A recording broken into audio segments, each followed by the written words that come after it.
গল্পটি 1939 সালে শুরু হয়। একটি ট্যাপ রেকর্ডারে আমরা দেখি একটি মেয়েকে। এই মেয়েটি একটি ক্রস হাতে নিয়ে আকাশের দিকে তাক করে এবং প্রার্থনা করতে থাকে। তখনই অন্ধকার থেকে আলো বেরিয়ে আসে, কারণ এর আগে সূর্যগ্রহণ লেগেছিল। এখন যেহেতু মেয়েটির প্রার্থনা কবুল হয়েছে, তাই সবাই তাকে মাসিয়া ভাবতে শুরু করে। এরপর গল্পটি 10 বছর পরে দেখানো হয়। এটি 1939 সালের সময়।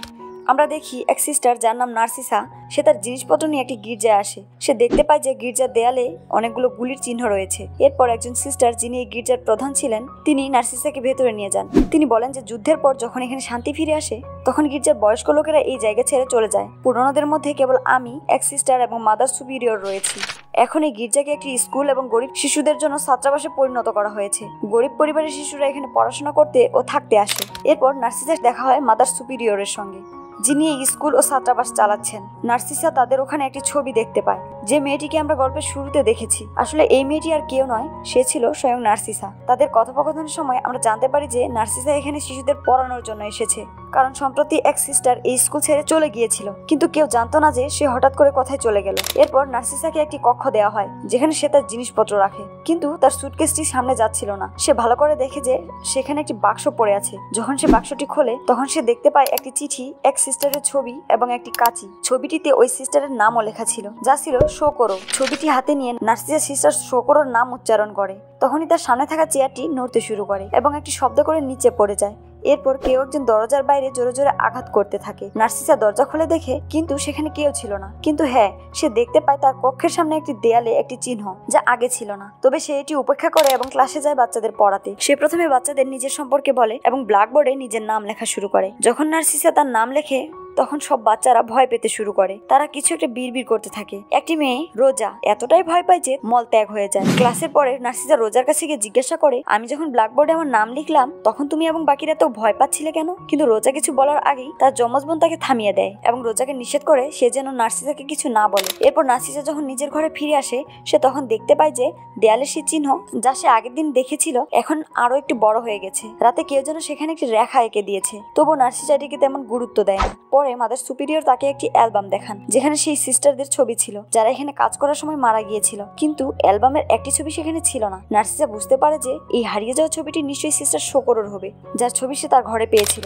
সে আবার ঘরে ফিরে আসে এবং সিস্টার শোকরোর ছবিটি দেখতে থাকে। ঠিক আগের মতোই এবারও চেয়ারটি নড়তে শুরু করে এবং শব্দ করে মাটিতে পড়ে যায়। এরপর দরজায় আবার জোরে জোরে কড়া নাড়ে। সে মনোযোগ দিয়ে শুনে, কিন্তু বাইরে কেউ ছিল না। এখন নার্সিসার মনে হতে থাকে এই ঘটনাগুলো হয়তো তার নিজের কোনো ভুলের কারণে ঘটছে। এদিকে পাশের ঘরের সব মেয়েরা ঘুমাচ্ছিল। একটি মেয়ে হঠাৎ ঘুম থেকে ওঠে, কারণ তার ওয়াশরুমে যেতে হবে। তাই সে রোজাকে বলে তার সঙ্গে যেতে। এখন রোজা বাইরে থেকে অদ্ভুত কিছু শব্দ শুনছিল, তবুও সে সেগুলো উপেক্ষা করে এবং তার বন্ধুর সাথে ওয়াশরুমে যায়। কিন্তু এখানে এসে অদ্ভুত কিছু ঘটতে থাকে। হঠাৎ পানির কল নিজে থেকে চালু হয়ে যায়। সম্পূর্ণ বাথটাব পানিতে ভর্তি হয়ে যায়, এমনকি পানিও তীব্রভাবে কাঁপতে থাকে। কিন্তু হঠাৎ করে সমস্ত পানি কোথায় যেন অদৃশ্য হয়ে যায়। এরপর রোজা বাথটাবে কারো কাটা চুল খুঁজে পায়।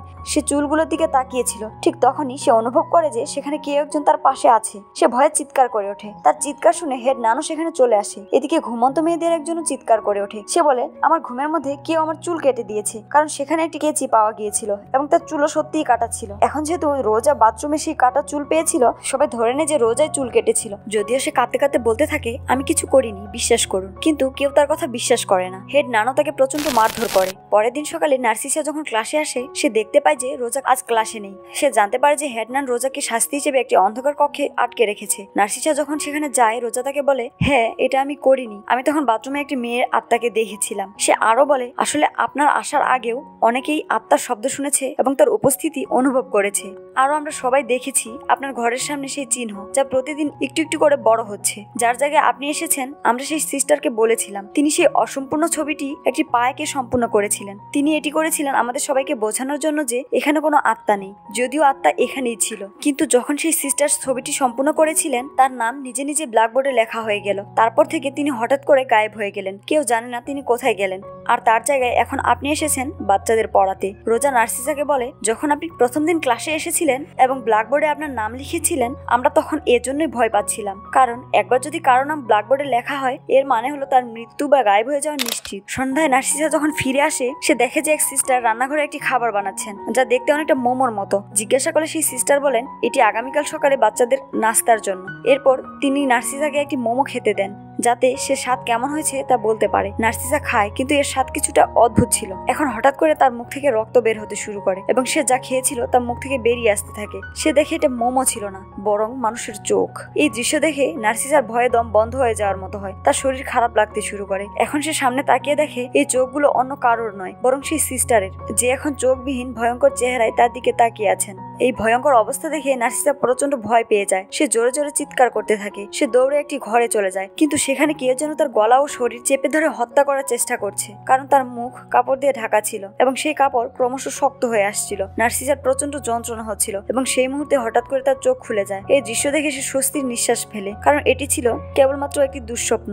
সে দেখে যে সেই দেয়ালের চিহ্নটি আর বড় হয়ে গেছে। এখন মৃত মানুষের ছবিটির দুটি হাত ও একটি সম্পূর্ণ পা হয়েছে এবং শুধু একটি পা বাকি আছে, যার পরে এই ছবিটি সম্পূর্ণ হবে। যাই হোক, নার্সিসা এটিকে উপেক্ষা করে আবার ক্লাসে যায় বাচ্চাদের পড়াতে, কিন্তু এখানে এসেও শিশুরা ধীরে ধীরে ফিসফাস করতে থাকে এবং তারা প্রচন্ড ভয় পাচ্ছিল। রোজা এতটাই আতঙ্কিত হয়ে পড়ে যে সে তৎক্ষণাৎ দৌড়ে পালিয়ে যায়। এর কারণ হিসেবে নার্সিসা দেখতে পায় ব্ল্যাকবোর্ডে এখন রোজার নাম লেখা হয়েছে। এটি দেখে নার্সিসার সঙ্গে সঙ্গে রোজার কাছে যায়, যাতে সে তাকে শান্ত করতে পারে। নার্সিসা রোজাকে বোঝানোর চেষ্টা করে, দেখো, ভয়ের কিছু নেই, আমি তোমার সঙ্গে আছি। কিন্তু কাঁদতে কাঁদতে রোজা বলে, আমি এখন সব জায়গায় সেই মেয়ের আত্মাকে দেখতে পাচ্ছি। এখন নার্সিসা বুঝতে পারছে না সে কি করবে। নার্সিসা রোজার হাত ধরে এবং ছবির শেষ পা এঁকে ছবিটিকে সম্পূর্ণ করে, যেন সে আগের সিস্টারের মতো রোজাকে বোঝাতে পারে যে এখানে কোনো আত্মা নেই। কিন্তু হঠাৎ করে রোজা আবার ভয়ে কেঁপে ওঠে। তখন সে নার্সিসাকে বলে, তোমার পেছনে কেউ আছে, কিন্তু এবার এটি কোনো শিশুর আত্মা নয়, বরং এক ভয়ঙ্কর মহিলা। নার্সিসার সঙ্গে সঙ্গে পেছনে তাকিয়ে দেখে, কিন্তু সেখানে কেউ নেই। কিন্তু এবার যখন সে সামনে তাকায়, সে দেখে রোজা হঠাৎ করে অদৃশ্য হয়ে গেছে। নার্সিসা খুব ভয় পেয়ে যায়। সে এবং রোজার যমজ বোন রোজাকে চারিদিকে খুঁজতে থাকে, কিন্তু রোজাকে কোথাও পাওয়া যায় না। ভয়ে নার্সিসা হেডম্যানকে জানায় যে রোজা গায়েব হয়ে গেছে, কিন্তু হেডম্যান এতে রেগে গিয়ে নার্সিসাকে প্রচন্ড বকাঝকা করতে থাকে। সে এতটাই রেগে যায় যে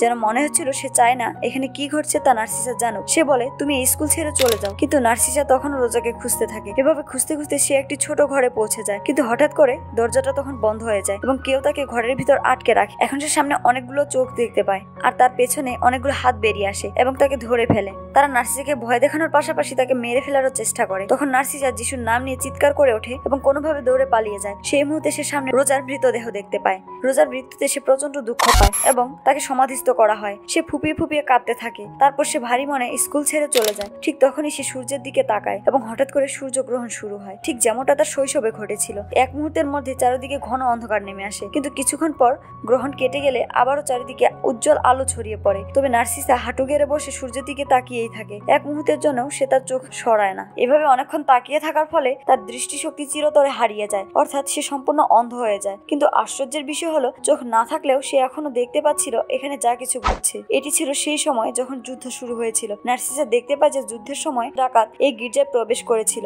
তাদের মধ্যে একজন ডাকাত সিস্টার সোকোরোর সঙ্গে ভয়ঙ্কর অন্যায় করেছিল। এই দৃশ্য দেখে নার্সিসার মনে এতটাই কষ্ট হয় যে সে চিৎকার করে কেঁদে ওঠে। তার চিৎকার শুনে বর্তমান সময়ে সবাই বুঝতে পারে নার্সিসার চোখ নষ্ট হয়ে গেছে, তাই তারা তাকে ধরে এনে একটি ঘরে শুইয়ে রাখে। এরপর নার্সিসা আবার সিস্টার সোকোরোর ছবি হাতে নেয় এবং তখনই সে অতীতের সেই সময়ের সঙ্গে যুক্ত হয়ে পড়ে। এবার সে দেখতে পায় সে ভয়ঙ্কর ঘটনার পর সিস্টার সোকোরোর একটি কন্যা সন্তান জন্মায়। কিন্তু গির্জার সম্মান যাতে ক্ষুণ্ণ না হয়, তাই মাদার সুপিরিয়র সিদ্ধান্ত নেয় সোকোরোর কন্যাকে গির্জার মধ্যে লুকিয়ে রাখা হবে, তাকে কখনো বাইরের জগতে যেতে দেওয়া হবে না। এইভাবে নার্সিসার সামনে একের পর এক সত্য প্রকাশ পাচ্ছিল। ঠিক তখনই বর্তমান সময়ে সিস্টার সোকোরোর আত্মা নার্সিসার সামনে এসে দাঁড়ায়। এতদিনে নার্সিসা বুঝতে পারে কতটা অন্যায় করা হয়েছিল সিস্টার সোকোরোর সঙ্গে। সে সহানুভূতির সঙ্গে সোকোরোর হাত ধরে। ঠিক তখনই নার্সিসা এবং সোকোরো আবার অতীতে পৌঁছে যায়। এখানে সে দেখে সোকোরোর মেয়ে এখন বড় হয়ে গেছে। একদিন সেই মেয়েটির খুব জ্বর হয়, কিন্তু মাদার সুপিরিয়র, হেডম্যান এবং অন্য সিস্টাররা তাকে ডাক্তার দেখাতে নিয়ে যায় না। তারা ভাবে যদি মেয়েটিকে গির্জার বাইরে নিয়ে যাওয়া হয় তাহলে সবাই জেনে যাবে যে এই মেয়েটি সিস্টার সোকোরো এবং সেই ডাকাতের মেয়ে, যাতে গির্জার সম্মান নষ্ট হবে। তাই তারা সোকোরোকে একটি ঘরে বন্ধ করে দেয় এবং নিজেরাই মেয়েটির জ্বর কমানোর চেষ্টা করে। তারা ঠান্ডা পানিতে একটি বাথটাব ভর্তি করে এবং জ্বর কমানোর জন্য মেয়েটিকে তার মধ্যে ফেলে, কিন্তু পানি এতটাই ঠান্ডা হয়েছিল যে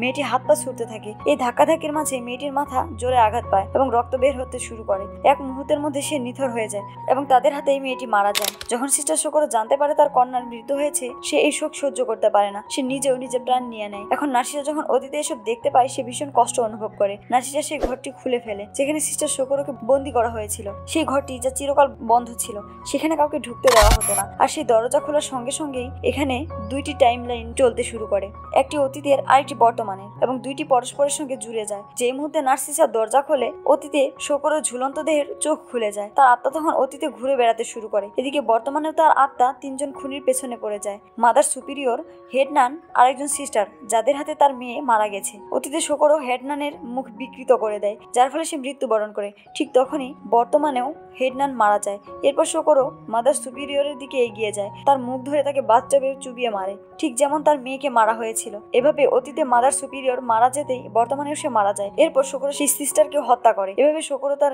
মেয়ের মৃত্যুর প্রতিশোধ নেয়। এখন নার্সিরা বুঝতে পারে তার ঘরে বারবার যে চেয়ার পড়ে যাচ্ছিল তা আসলে শোকরোর সংকেত ছিল। রোজা যা আত্মাকে দেখেছিল তা ছিল শোকরোর মেয়ের আত্মা। এখন পুরো স্কুল শান্ত হয়ে যায়, সবকিছু স্বাভাবিক হয়ে যায়। যেহেতু হেড নান এবং মাদার সুপিরিয়র মারা গেছে, তাই আর কেউ সেই ভয়ঙ্কর চিহ্ন এবং শোকরো ও তার মেয়ের আত্মাও দেখতে পায় না। এখন গল্প 40 বছর এগিয়ে যায়, 1991 সাল। এই গির্জা স্কুলটি অনেক বড় এবং উন্নত হয়ে যায়। নতুন শিক্ষার্থীরা এখানে আসে এবং পড়াশোনা করে। এখন স্কুলটি নার্সিসা পরিচালনা করে। সে এখন অনেক বয়স্ক হয়ে গেছে, তবুও সে শিশুদের শিক্ষা দেয়। এই দৃশ্যের সঙ্গেই এই ভৌতিক রহস্যময় গল্পটি শেষ হয়। তো বন্ধুরা, আশা করি আপনাদের এই গল্পটি ভালো লেগেছে। এরকম রোমাঞ্চকর গল্প আরও দেখতে চাইলে আমাদের উৎসাহিত করতে লাইক এবং সাবস্ক্রাইব করুন।